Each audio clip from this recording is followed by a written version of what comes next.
저희 어제 딕셔너리라고 하는 자료 타입 살펴봤었죠? 기억나시죠? 네. 리스트나 튜플, 딕셔너리와 같은 이런 타입들은 파이썬에서 제공되어지는 굉장히 유용한 데이터 타입들인데요. 여러 개의 값들을 하나의 변수에다 저장하기 위한 그런 타입들입니다.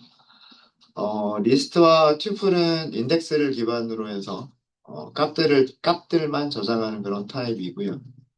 딕셔너리는 키와 밸류의 쌍으로 값을 저장하는 타입이다라고 말씀을 드렸죠. 그래서 키와 밸류를 컬런으로 구분하고요.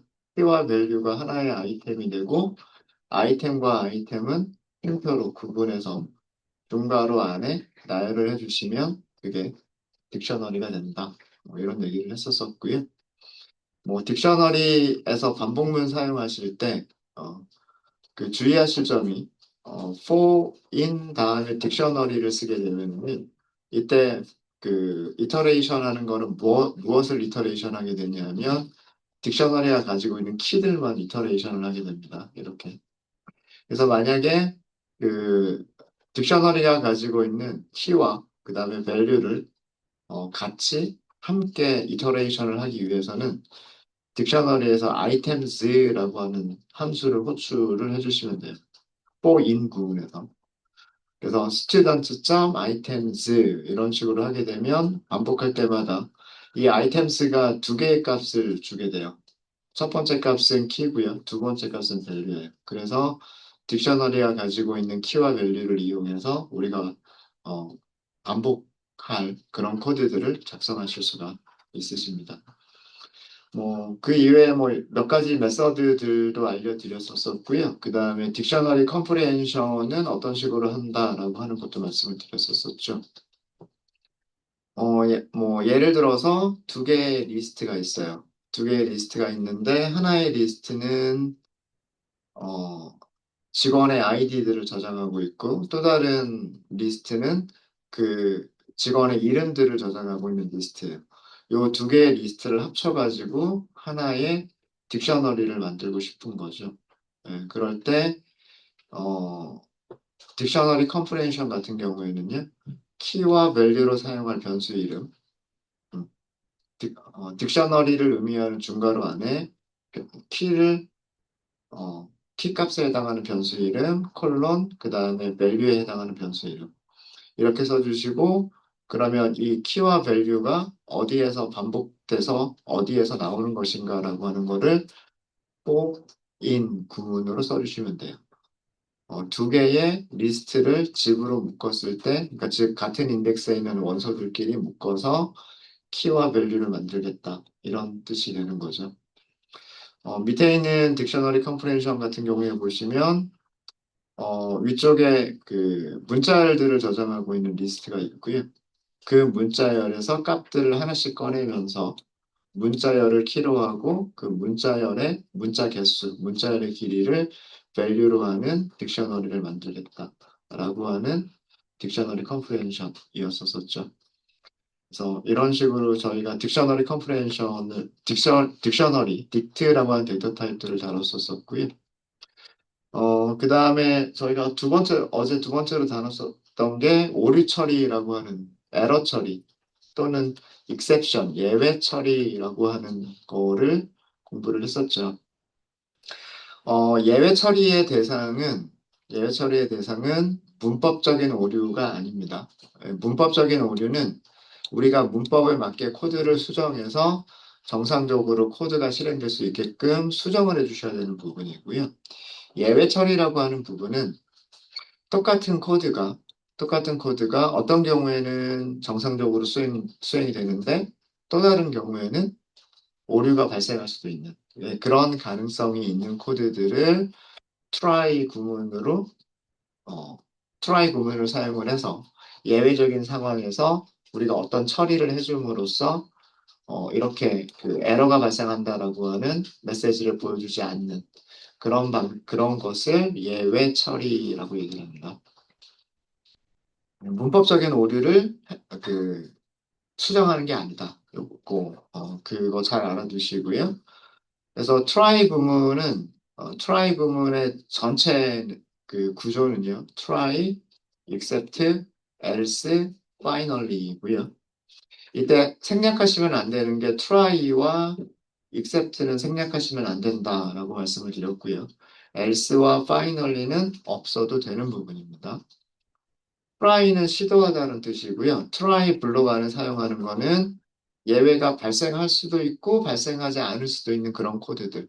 그러니까 우리가 정상적인 경우라고 생각하고 실행할 코드들을 try 블록 안쪽에서 작성을 해주시면 되고요.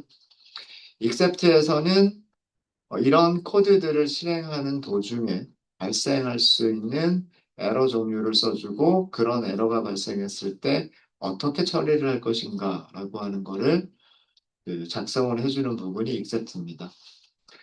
except에서 이 에러 이름은 생략하셔도 되고요. 에러 이름 생략할 때는 as도 생략이 되어야 되겠죠. 어, 에러 이름을 써주고 그 다음에 별명을 쓸 수도 있고 안 쓸 수도 있고 별명을 쓴다는 얘기는 이 변수의 이름을 가지고서 어떤 그 처리를 하겠다는 얘기예요. 이 변수를 가지고서. 이 e라고 하는 변수의 이름 안에는 뭐 변수 그 에러의 내용이나 에러의 이름이나 에러의 내용이나 등등 그런 정보들을 가지고 있어요. 그래서 이 변수를 가지고서 우리가 어떤 처리를 할 수도 있습니다. 저희가 그런 코드까지 만들어 보지는 않았지만 네, 그런 것도 가능하다. else인 경우에는 예외가 발생하지 않았을 때, 즉 try 안쪽 블록을 전체를 다 실행하는 동안에 예외가 발생하지 않았을 때 실행할 코드들을 작성해 주시면 되는 거고요. finally라고 하는 부분은 이 전체 코드가 예외 없이 실행이 되거나 또는 예외가 발생하더라도 실행해야 되는 그런 코드가 있다면 finally에서 작성을 해주시면 돼요. else와 finally는 선택사항입니다. 그래서 이렇게 하실 수가 있으시고요. 그 다음에 try, except에서 에러 이름 안 써도 된다 그랬죠. 그래서 그냥 간단하게 try, except 이렇게만 하셔도 예외 처리가 가능합니다. 이런 경우에는 에러 이름을 우리가 특정하지 않았기 때문에 모든 에러를 except 하나에서 처리하는 그런 구문이 되겠죠. 그런 구문입니다. 그러면서 그 가장 마지막에 우리가 try except의 응용을 한번 살펴봤었죠. 요거는 어떤 내용이냐면 사용자가 입력한 그 문자들을 숫자로 변환해서 그 숫자를 화면에 출력하고 끝내는 그런 문장인데 사용자가 입력한 문자들이 숫자로 변환이 될 때 에러가 발생할 수도 있어요. 그죠? 그러니까 뭐 1, 2, 3, 4라든가 그 다음에 소수점을 나타내는 점 이런 것 이외에 다른 문자들이 들어가 있는 경우 뭐 알파벳이라든가 느낌표, 골뱅이 같은 그런 특수 비호라든가 그런 것들이 들어가 있으면 그런 문자들을 입력을 했으면 숫자 타입으로 변환을 할 수가 없겠죠. 그런 경우에 에러가 발생해요. 근데 사용자가 그 언제 정확하게 입력할지 모르잖아요. 숫자들을 첫 번째에 그냥 바로 정확하게 입력을 할지, 두 번째 정확하게 입력을 할지, 아니면 뭐 세 번째 정확하게 입력을 할지, 그건 모르는 거기 때문에, 그래서 우리가 어떤 식으로 처리를 했었냐면, 그 일단은 무한 루프, 무한히 반복되는 코드 안에서 어, 숫자를 입력을 받고 숫자를 출력하는 것까지가 정상적으로 실행이 됐으면 반복문을 끝내겠다라고 하는 구조로 만들었죠. 만약에 안쪽에 있는 코드들을 실행하다가 에러가 발생하는 여기서 에러가 발생할 수 있는 부분은 플롯 함수밖에 없어요. 인풋에서는 입력을 받기만 할 거니까 에러가 발생할 만한 여지가 없고요. 플롯 함수가 그 에러가 발생할 수가 있으니까 에러가 발생한 경우에는 except로 가겠죠. 그래서 except로 바로 가버리면 브레이크를 만나지 못하기 때문에 except에서는 어디로 되돌아가냐면 다시 반복문의 처음 부분으로 올라갑니다. 반복문의 처음 부분으로 올라가면 여전히 추르기 때문에 다시 한번 try를 시도를 하겠죠. 그래서 에러가 발생하면 다시 올라가서 try 시도하고 에러가 발생하면 다시 또 올라가서 try 시도하는 거죠. 시도할 때 에러 없이 브레이크까지 만나면 그때 동료가 되는 겁니다. 그래서 이런 식으로 try catch, try except, try except 부분을 저희가 응용을 해볼 수가 있죠. 네, 이제 그리고 어제 과제를 뭐 제출하라고는 안 했지만 연습 문제를 드렸던 함수에 대한 그런 내용입니다. 함수는 우리가 어떤 자주 사용되는 그런 기능들을 매번 코드를 그때그때 작성하지 말고 미리 코드를 만들어 놓고 있다가 필요할 때마다 그런 코드들을 사용하자라는 의미로 하는 게 그게 함수예요. 그래서 기능들을 어, 수행하는 기능들을 미리 코드로 만들어 놓고 필요할 때마다 언제든지 불러서 사용하자. 이게 함수의 개념입니다. 우리는 함수를 많이 사용을 해봤죠. 뭐 몇 가지 아니긴 하지만 프린트라는 함수라든가 len이라는 함수라든가 등등 이런 함수들을 사용을 해봤어요. 그래서 그러면 이런 함수들을 우리가 만들 수가 있을까? 비슷하게 그런 함수들을 만들 수가 있을까? 함수는 어떻게 만들고, 그렇게 만들어진 함수들은 우리가 어떻게 사용을 해야 되느냐? 이런 것들을 저희가 어제부터 그리고 오늘 아마도 내일까지도 저희가 다루게 될 겁니다. 함수에서 용어들 몇 가지를 정리를 하면은요. 일단 여러분들 요거 11번 파일 열려 있으시죠? 여기서 오늘 계속해서 이어서 할 거고요.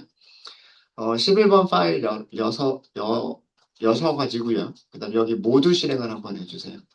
모두 실행을 클릭을 하시면 런타임 연결을 하고요. 콜앱 런타임과 연결을 하고 연결이 끝난 다음에는 첫 번째 코드 셀부터 마지막 코드 셀까지 순서대로 하나씩 실행하게 됩니다.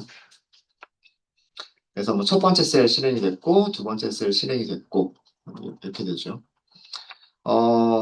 함수에서 몇 가지 용어들을 기억을 하셔야 되는데, 인수라고 하는 거는요, 함수를 불러주는 부분, 함수를 불러주는 부분에서 함수 안쪽에다가 넣어주는 값, 함수한테 전달하는 값, 함수에게 넣어주는 값을 아규먼트라고 얘기를 합니다. 그럼 함수 쪽에서는, 함수가 선언된 쪽에서는 그 전달받은 값을, 자기가 받은 값을 변수에다 저장하고 있어야 그 값들을 사용할 수가 있겠죠. 그래서 함수를 정의하는 곳에서 선언하는 변수를 파라미터라고 얘기를 합니다. 이 파라미터의 목적은 아규먼트를 저장하기 위해서인 거죠. 그 다음에 함수들에 따라서는 return value라고 하는 거를 갖는 함수도 있고 return value가 없는 함수도 있다. return이라고 하는 문장을 쓰는 함수도 있고 return 문장을 쓰지 않아도 되는 그런 함수도 있다라고 하는 것을 말씀드렸죠. 대표적인 함수가 프린트 함수가 리턴하지 않는 리턴 값이 없는 그런 함수들 중에 대표적인 함수고요. 그 다음에 len이라고 하는 함수가 리턴 값이 있는 함수들 중에 대표적인 그런 함수라고 볼 수 있습니다. len이라고 하면 아규먼트가 가지고 있는 아규먼트의 원소의 개수. 그러니까 얘가 문자열이면 문자들의 개수. 그 다음에 아규먼트가 리스트면 리스트의 원소의 개수. 아규먼트가 딕셔너리면 딕셔너리의 아이템 개수를 리턴을 해주죠. 그러니까 숫자로 리턴을 해주는 함수인 거고요. 프린트 함수는 어떤 숫자나 문자열이나 이런 어떤 값을 리턴해주는 게 아니라, 그냥 화면에 아규먼트들을 화면에 출력하고 그걸로 끝인 거죠. 그래서 뭔가 되돌려주는 값이 없습니다. 그래서 함수를 만드시는 방법은요. def라고 하는 키워드로 시작을 합니다. def는 define, 정의하다 라고 하는 단어에서 첫 세 글자만 따가지고 만들어진 파이썬의 키워드고요. 그래서 정의한다 라고 하는 키워드 다음에 함수의 이름을 써줘요. 함수의 이름 다음에는 반드시 괄호가 있어야 됩니다. 파라미터를 선언하든 파라미터들을 선언하지 않든 괄호는 생략되면 안 돼요. 그리고 만약에 아규먼트를 두 개를 전달받는다, 값을 두 개를 전달받는다, 그러면 변수를 두 개 선언해야 되는 거고요.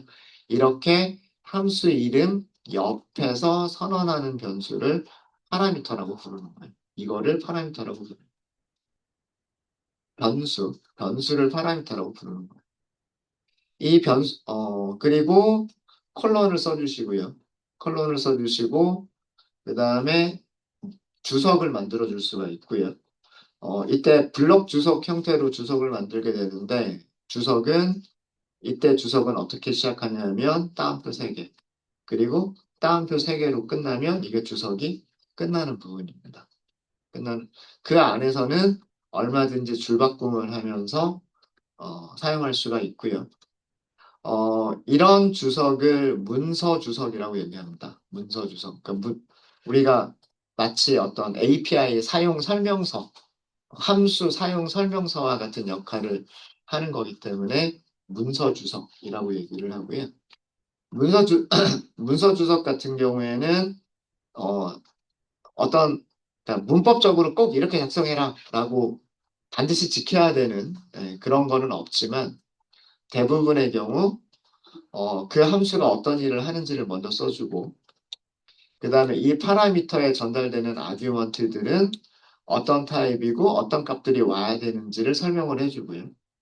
그 다음에 이 함수가 무엇을 리턴하는지, 어떤 값을 리턴하는지를 써주는 게 가장 일반적인 형식입니다. 가장 일반적인 형식이고요. 뭐 특별하게 여기 이런 용어들, 이거 지정된 건 아니에요. 문법적으로 아그스라고 써라, 뭐 리턴스라고 써라 꼭 이런 건 아니고요. 뭐 어떤 개발자는 여기를 파라미터스 이렇게 쓰는 개발자들도 있어요. 그러니까 변수는 파라미터잖아요. 그 변수에 저장되는 값이 아규먼트인 거고. 그래서 누구는 파라미터라고 쓰기도 하고 누구는 아규먼트라고 쓰기도 하고. 그래서 이런 부분들이 문법으로 딱 정해져 있는 건 아니고 그러니까 관습적으로 이렇게 사용을 합니다. 이 형식은 구글에서 많이 사용하는 형식이에요. 구글에서 그 파이썬 코드를 작성을 할 때, 함수에 대한 설명을 작성한다. 아그스라고 선언하고, 그 다음에 아규먼트들을 설명을 해주고, 리턴스라고 한 다음에 리턴 값을 설명을 해준다. 라고 구글은 그렇게 사용을 하더라고요. 구글 코드들은. 네. 그리고 여기 리턴이라고 하는 키워드 있죠. 리턴이라고 하는 키워드는 어떤 값을 함수를 호출한 곳에 전달해 준다라는 그런 뜻입니다. 되돌려 준다라는 뜻이에요. 그래서 함수는 이런 식으로 만드시면 되고요. 그 다음에 함수를 사용하실 때에는 이 함수의 이름을 불러주시면 되는 거예요. 그래서 반드시 이름이 필요한 거죠. 함수에는 이렇게 이름이 필요한 거예요. 그 이름을 불러주셔야 돼요. 이름을 불러줄 때 괄호를 같이 써주셔야 되고요. 괄호 안에는 어떤 값들, 숫자나 문자열이나 뭐 날짜나 등등 어떤 값들을 넘겨주셔야 되는데 이 값들이 일반적으로는 첫 번째 값은 첫 번째 파라미터로, 두 번째 값은 두 번째 파라미터로 전달이 되게 됩니다. 그러니까 어, 여기 있는 네 번째 코드셀처럼 이렇게 호출을 하게 되면 x가 1이 되는 거고 y가 2가 되는 거예요. 그럼 리턴하는 거는 1 빼기 2를 리턴하게 되는 거고요. 만약에 여기 있는 다섯 번째 셀처럼 호출을 하게 되면 첫 번째 값이 x로 가니까 x는 2가 되는 거고요. 두 번째 값이 1이니까 y가 1이 되는 거예요. x가 2, y가 1이니까 이때 함수는 2 빼기 2를 어디로? 함수를 호출한 곳으로 리턴해 주게 되는 거예요. 그래서 여기를 함수를 선언한다 또는 함수를 정의한다 이렇게 얘기를 하고요. 그리고 이런 부분들은 함수를 호출한다라고 얘기를 합니다. 그러면서 리턴 문장이 없는 그런 함수도 만들어 봤었었고요. 그 다음에 두 개 이상의 값을 반환하는 함수도 만들 수가 있는데 그런 경우에는 리턴 다음에 어, 리턴할 값을 뭘로 구분해서 쉼표로만 구분해주면 된다. 이렇게 말씀을 드렸죠. 그리고 두 개 이상의 값을 반환하는 함수를 호출할 때, 호출할 때는 어떻게 해야 되느냐? 리턴하는 값이 두 개잖아요. 얘를 호출하면 이렇게 리턴을 해주겠죠. 두 개의 값을 리턴을 해줄 거기 때문에 그러면 우리가 저장할 때 필요한 변수도 두 개가 있겠죠. 그래서 x 더하기 y는 a에 저장이 되는 거고 x 마이너스 y는 b에 저장이 되는 거고 이런 식으로 사용을 해주시면 됩니다. 요거 설명드리면서 제가 이뉴머레이트 함수랑 집 함수랑 이런 거 말씀을 드렸죠. 그 함수가 두 개의 값을 리턴해 주니까 for in 구문에서 선언하는 변수가 두 개가 어, 있는 거예요. 그죠? 네, 그런 얘기들을 했었었고요. 그러면서 그 함수 선언과 호출 연습 문제 4개를 드렸었었죠. 네, 여러분들 다 하셨을 거라 생각은 하지만 같이 한번 해보도록 하겠습니다. 자, 여기 임펄트 문장 실행되어져 있어야 돼요. 임펄트 문장이 실행되어져 있어야 그 다음에 우리는 랜덤이라고 하는 기능을 사용할 수가 있겠죠. 자, 첫 번째 그 함수부터 보도록 하겠습니다. 우리가 함수를 이런 이름으로 만들자라고 했어요. 그럼 def로 시작을 하겠죠. 그 다음에 함수 이름을 만들어 주시면 되는 거고요. 그 다음에 괄호까지는 반드시 필요해요. 그리고 콜론 안쪽에서 코드 작성. 이게 가장 기본적인 함수를 만드는 구조예요. define이라는 의미로 def라고 하는 키워드를 쓰고 그 다음에 함수 이름을 만들어주고 괄호 반드시 있어야 되고요. 파라미터가 있든 없든 괄호는 반드시 써주셔야 됩니다. 그리고 콜론. 이거는 들여쓰기를 해서 블록을 시작하겠다라는 의미고 그래서 아랫줄에서는 전부 다 들여쓰기를 하셔가지고 코드를 만들어 주시는 거죠. 자, 그 다음에 이런 기능들을 하겠다라고 했고요. 그러면서 필요한 파라미터들을 보니까 스타트, 난수 시작값, 난수 종료값, 그 다음에 몇 개, 뭐 이렇게 만들어져 있죠. 그죠? 그래서 우리가 파라미터를 스타트라고 하는 파라미터를 선언을 해야 되는 거고요. end라고 하는 파라미터를 선언해야 되고 n이라고 하는 파라미터를 선언을 해야 되는 거예요. 그래서 함수 이름과 파라미터 선언까지가 이렇게 첫 번째 줄에서 이루어지게 되는 거고요. 그 다음에 안쪽에서는 그 독스트링, 문서를 만들어 주고요. 문서는 사실 주석이기 때문에 이거는 필수로 꼭 작성을 해야 되는 부분은 아니에요. 그렇긴 하지만 이렇게 문서를 만들어주면 함수를 사용하려고 하는 사람이 쉽게 사용할 수가 있겠죠. 그 문서를 보면서, 설명서를 보면서 함수를 쉽게 사용할 수 있으니까, 이런 문서를 작성하는 연습도 해두시는 게 좋습니다. 어, 만약에 개발자를 하려면.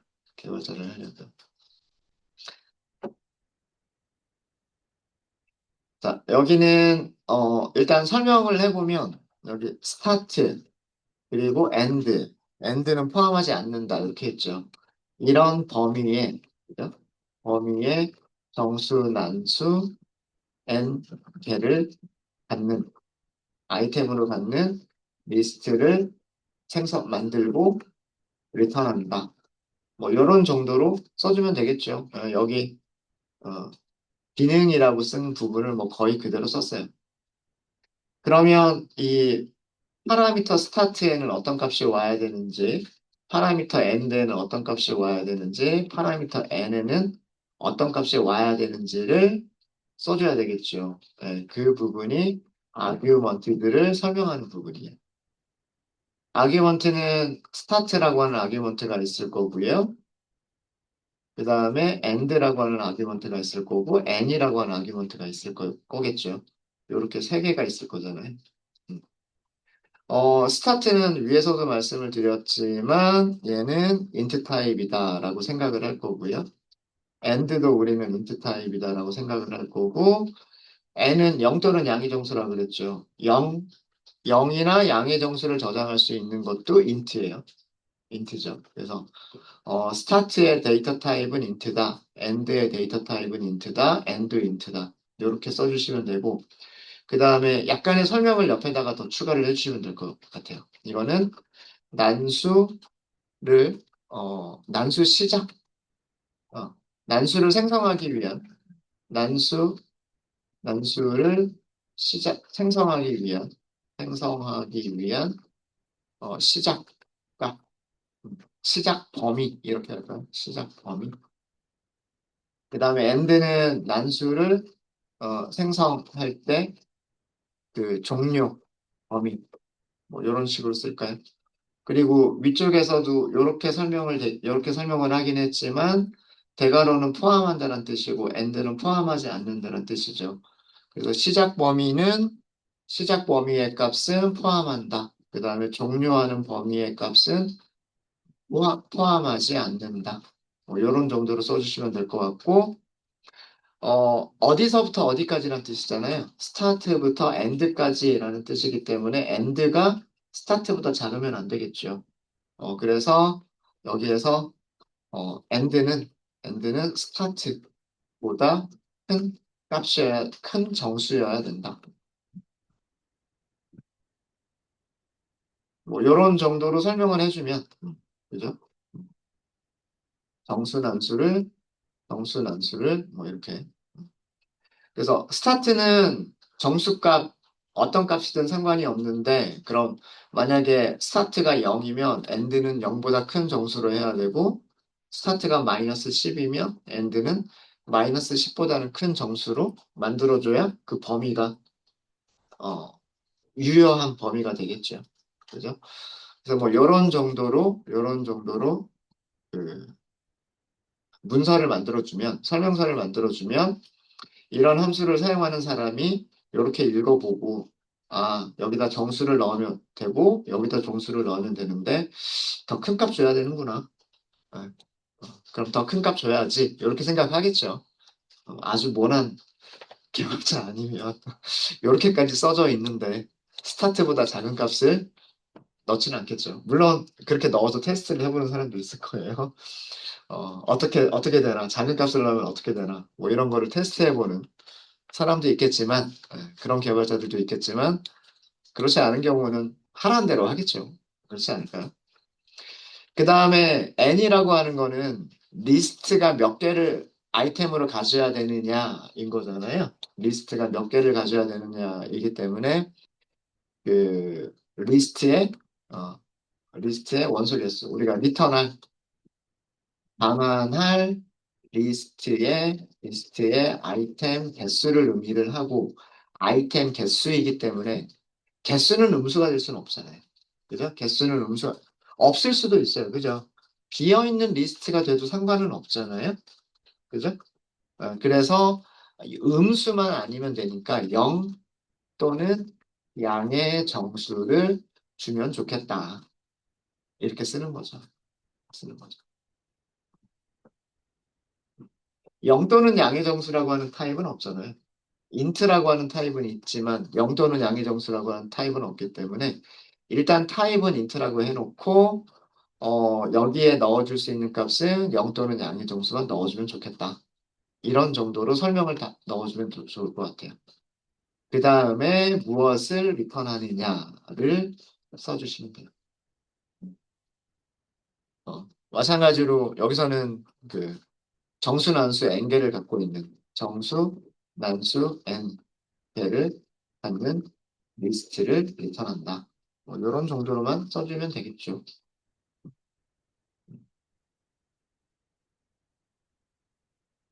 자, 그러면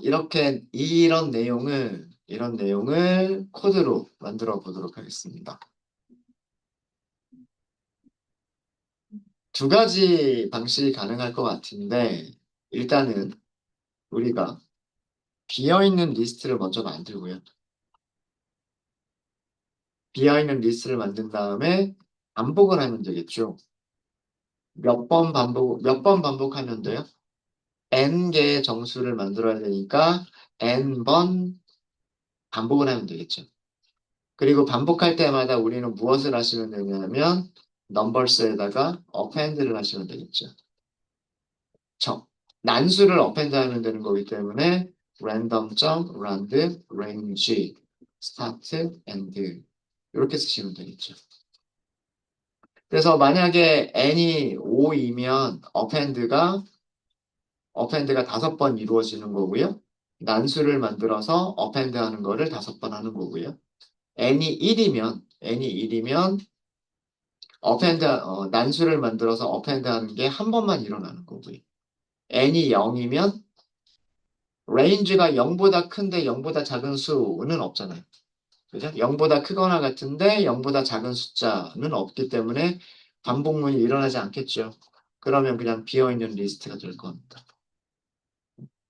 이해되셨습니까? 그렇죠? 이렇게 해서 우리는 그 최종적으로 뭘 해주면 되냐면 이 numbers라고 하는 거를 리턴해주면 끝나는 거예요.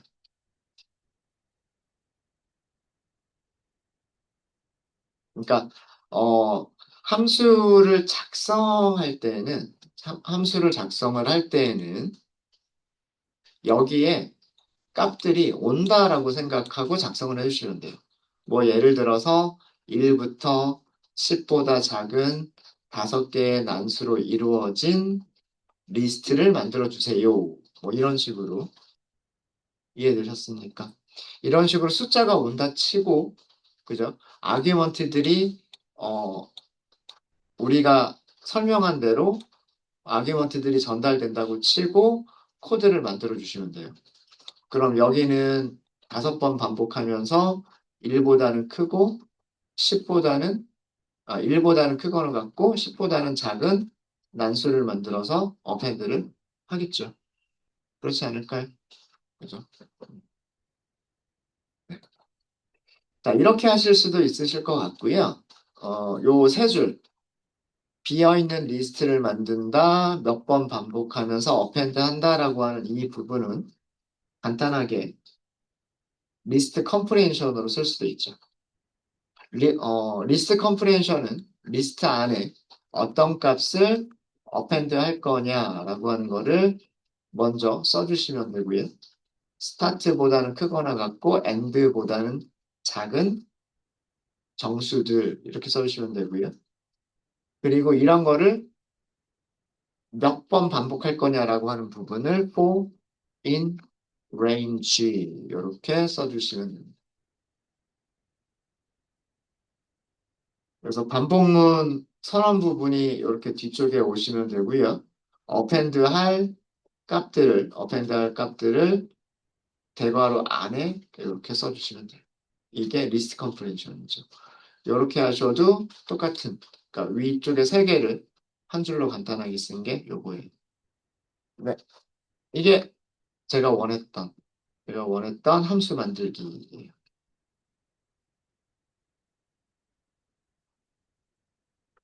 아마 거의 대부분 다 똑같이 하지 않으셨을까? 비슷하게 하지 않으셨을까라는 생각이 있습니다. 네, 혹시 여기까지 질문 있으십니까? 질문 없으세요?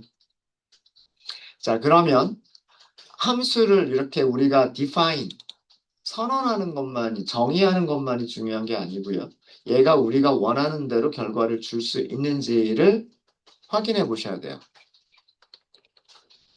자, 우리 함수가 리턴을 하기 때문에 이 리턴 값을 저장할 수 있는 변수가 있어야 되겠죠.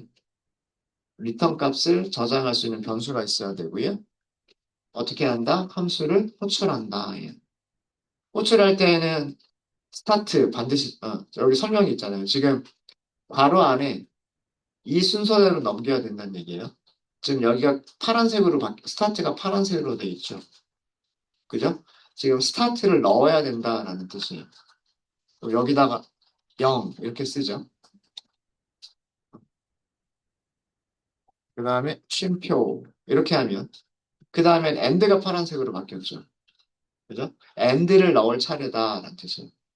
end는 이런 값이다라는 뜻이고 0보다는 크거나 같고 10보다는 작은 수로 하도록 하겠습니다. 자, 이렇게 했더니 그 다음에는 n이 초록색으로, 파란색으로 바뀌었죠. n은 리스트의 아이템 개수 이렇게 나왔잖아요. 그럼 아이템 개수는 5개로 하겠다. 이렇게 하는 거예요. 그리고 그 내용을 출력해 볼까요? rand numbers 출력해 보시면 물론 이 숫자는 실행할 때마다 달라질 거예요. 왜 그러냐면 난수로 만들어 줄 거기 때문에 실행할 때마다 숫자는 달라지겠지만 만들어지는 숫자들은 항상 0보다는 크거나 같고 10보다는 작은 범위 안에 있는 숫자들로 이루어질 거고요. 그리고 항상 몇 개짜리냐면 5개짜리로 만들어질 겁니다. 여기 우리가 5라고 적기 때문에. 그래서 우리가 원하는 결과가 잘 나왔는지를 이런 식으로 확인하시면 돼요. 뭐 예를 들어서 뭐 0보다는 크거나 같고 100보다는 작은 그 다음에 10개로 이루어진 이런 식으로 만들게 되면 이렇게 숫자가 10개가 만들어지죠.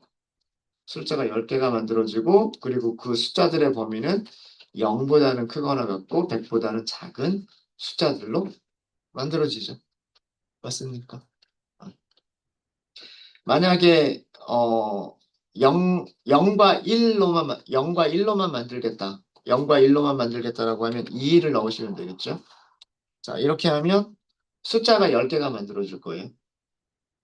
10개의 숫자들을 가지고 있는 리스트가 만들어지는데 이 숫자들은 0 또는 1만 같겠죠. 맞아요? 0 또는 1만 같겠죠. 만약에 1보다 크거나 같고 7보다 작은 숫자들로 이루어진 그리고 아이템 개수, 원소의 개수는 10개짜리다. 이렇게 하시면 이렇게 만들어지겠죠. 여기도 숫자는 10개가 들어가 있고요. 숫자는 10개가 들어가 있고 범위는 1보다는 크거나 같고 7보다는 작은, 즉 6까지를 가질 수 있는 그런 리스트가 만들어지는 거죠. 그래서 우리가 원하는 대로 우리가 만든 함수가 우리가 원하는 기능대로 동작하고 있는지를 여러분들이 테스트를 하실 수도 있으셔야 돼요. 네, 되셨습니까? 음. 다시 저는 좀 계산을 좀 간단하게 하기 위해서 0보다는 크거나 같고 10보다는 작은데 숫자는 5개만 가지고 있는 이런 숫자로 할게요. 이렇게 하면 우리 합계, 평균 이런 거 계산하는 게 조금 어, 그죠? 계산기 안 써도 이 정도는 계산할 수 있으니까. 요거는 밑에서 이렇게 만들어진 리스트는 밑에서 사용하려고 하는 겁니다. 밑에서 사용하려고. 네. 자, 첫 번째 문제까지 해서 질문 있으십니까? 질문 없으세요?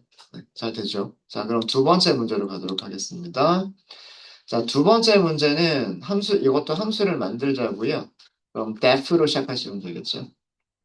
함수 이름을 calculate sum이라고 하자라고 했어요. calculate sum이라고 하자. 이게 함수의 기본, 함수를 define하는 가장 기본적인 형식이죠. 자, 기능에 대한 설명이 있는데, 리스트를 받는 거예요. 리스트를 받는다. 리스트가 아규먼트라는 뜻이에요. 그리고 무엇을 리턴한다? 원소들의 합을 리턴한다. 그러니까 리턴 값이 있는 함수예요. 그죠? 자, 그래서 선언할 파라미터는 몇 개만 있다라고 했어요. 선언할 파라미터는 하나만 있으면 된다. 라고 했잖아요. 한 개만 있으면 된다. 그러면은 괄호 안에 변수를 몇 개 선언하시면 돼요? 하나만 선언하시면 되는 거예요. 이해되셨습니까? 그러니까 위쪽에서 함수 이름, 그 다음에 파라미터까지가 이렇게 첫 번째 줄에 선언이 되는 거예요. 되셨죠?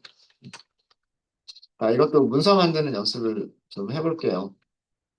자, 기능은 숫자들을, 여기서는 숫자는 정수도 될 수 있고 또는 실수도 될 수 있어요.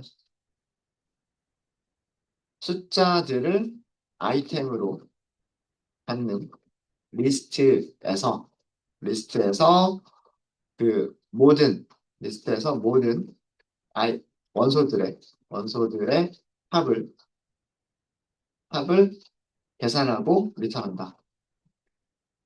계산하고 리턴한다. 뭐, 이런 정도로 써주면 될 것 같고요. 뭐, 뭐 아니면 뭐 위쪽에 있는 거 그대로 써도 될 것 같고. 그래서 이 어레이가 뭔지를 설명을 해줘야 돼요. 아그스, 어레이다. 타입은 리스트다. 이렇게 쓰면 되겠죠. 우리는 리스트라고만 가정을 할 거예요. 리스트라고만. 그리고 얘는 숫자들을 아이템으로 갖는 숫자들의 리스트. 숫자는 숫자는 인트가 될 수도 있고 플롯이 될 수도 있죠. 숫자들의 리스트. 이렇게만 써주면 되겠죠. 몇 개짜리인지는 상관이 없어요. 우리는 그 리스트가 몇 개의 아이템을 갖고 있는지 몰라도 모든 원소들의 합계는 반복문으로 하나씩 하나씩 하나씩 꺼내기만 하면 되기 때문에 몇 개인지는 몰라도 돼요. 리스트만 있으면 되는 거예요. 리스트만. 그죠? 네. 그 다음에 리턴 값.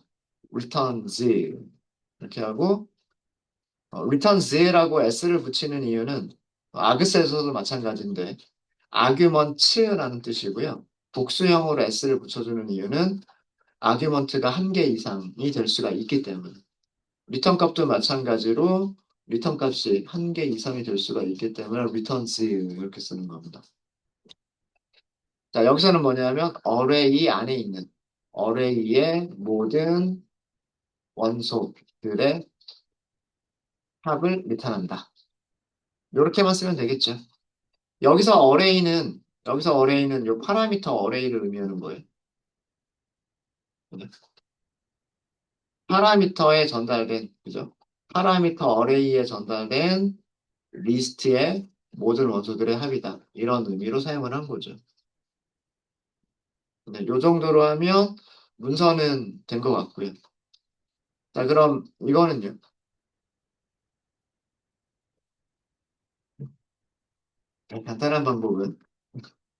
자, 간단한 방법은 이렇게 해버리면 끝이죠. 파이썬이 sum이라고 하는 함수를 가지고 있으니까, 그리고 얘는 리스트라는 거 아니까, sum, 그 다음에 아규먼트로 리스트, 그 값을 리턴하겠다. 이렇게 해버리면 돼요. 이렇게 해버리면 되는데, 이거를 우리가 만들었던 적이 있죠. 그죠? 뭐 예를 들어서 total이라고 하는 값을 0으로 해놓고 그 다음에 값들을 하나씩 꺼냅니다. 어디에서? array라고 하는 변수 안에서. 그리고 total 더하기는 하고 x를 하시면 되겠죠. 그러니까 얘가 몇 개를 갖고 있든 상관이 없죠. 처음에는 0 더하기 x가 될 거고요. 그 다음에 두 번째 값을 더해서 두 번째 값을 꺼내서 거기다가 또 더하기를 할 거고요. 세 번째 값을 꺼내서 그때까지 더해진 값에다가 또 더하기를 하겠죠.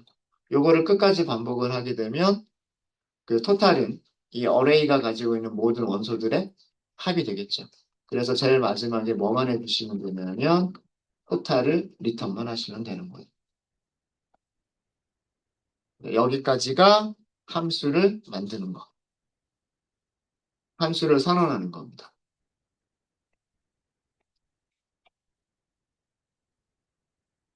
네, 되셨습니까? 그럼 이거를 우리가 테스트를 해봐야 되겠죠? 테스트를 해봐야 됩니다. 변수 이름을 토탈이라고 선언해 볼까요? 그리고 함수를 호출할 때 calculate sum. 자, 어레이를 넘겨주면 된다고 그랬어요. 근데 우리가 어레이를 따로 만들 필요 없이 물론 따로 만들고 하셔도 돼요. 따로 만들고 하셔도 되지만 여기 우리 만들어 둔 거 있잖아요. 요거 좀 써두고 갈까요? 여러분들하고 저하고는 조금 다를 수가 있어요. 만들어진 숫자가 좀 다를 수는 있는데 음, 저는 다섯 개의 난수가 어떻게 만들어졌냐면 다음과 같이 만들어졌습니다. 첫 번째 숫자는 1, 그 다음에는 9, 그 다음에는 7, 그리고 다시 1, 그리고 5. 이렇게 다섯 개의 숫자로 만들어져 있어요. 이렇게 다섯 개의 숫자로 만들어져 있고, 얘가 round numbers. 그럼 여기서 round numbers 이렇게 하시면 되겠죠. 그리고 토탈을 출력해 보시면 돼요. 자, 요거 다 더하면 여기 10이고요. 17, 18에다가 5를 더하면 23. 맞죠? 그죠? 예, 원하는 결과가 잘 나오고 있다는 걸 알 수가 있습니다. 물론, 물론 테스트를 이렇게 하셔도 되고요. 아니면 우리가 1, 2, 3, 4, 5, 6, 7, 8, 9, 10. 1부터 10까지 다 더하면 얼마인가요? 55인가요? 55. 맞죠? 어, 어. 55에서 10 하나 빼버리면 45. 그죠? 잘 되죠? 그죠? 이런 식으로 테스트 하셔도 좋아요. 직접 리스트를 만들어서 아규먼트로 넣고 제대로 동작하는지를 테스트해 보셔도 좋고, 아니면 우리가 만든 난수들로 이루어진 리스트가 있으니까 그 난수들로 만들어진 리스트를 아규먼트로 줘가지고 테스트를 해볼 수도 있는 거죠. 자, 함수 동작 원리 잠깐만 보면은요. 요거까지만 설명드리고 저희 쉬는 시간 갖도록 하겠습니다. 란드 넘버스를 어디에 줬어요? 어레이에다가 줬어요. 맞습니까? 아, 그럼 이 어레이는 뭐가 되는 거냐면 이제 이 어레이는 얘가 되는 거예요. 얘가. 이렇게 5개의 숫자를 가지고 있는 리스트가 되는 거예요. 함수를 호출하는 곳에서 리스트를 가지고 있는 변수를 함수한테 전달을 했죠. 함수한테 전달을 했으니까 얘는 이제 누가 되는 거냐면 얘가 되는 거예요. 그럼 안쪽에 있는 코드는 무슨 일을 하는 거예요? 어레이에서 오잖아요. 여기서 어레이는 얘란 말이에요. 그죠? 이 어레이에서예요. 즉, 여기 안에서.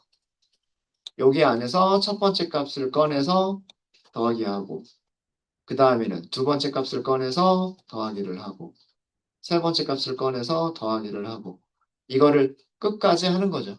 끝까지. 그러면 이 안에 있는 모든 숫자들을 다 더하는 거 아닌가요? 그리고 그걸 어떻게 했어요? 리턴했어요. 리턴의 의미는 뭐라 그랬어요? 리턴의 의미는 함수를 호출한 곳으로 되돌아간다 예요. 함수를 호출한 곳으로 되돌아간다. 여기죠. 그죠? 그럼 여기에 이 자리에 뭐가 오는 거예요? 이 자리에 계산된 값이 오는 거예요. 23이라고 계산된 값이 오는 거죠. 그럼 그 23이라고 하는 이 계산된 값이 변수, 여기 있는 변수 토탈에 저장이 되는 거예요. 그리고 그 토탈이라고 하는 값을 출력을 하니까 이렇게 된 거고요. 함수 동작 방식 이해되십니까? 우리가 함수를 만들고 함수를 호출했을 때 어떻게 동작하는 건지. 네. 네, 이렇게 해서 저희 두 번째 문제까지를 해드렸고요. 세 번째 문제와 네 번째 문제는 잠깐 쉬었다가 다음 시간에 하도록 하겠습니다. 혹시 질문 있으시면 질문 주세요.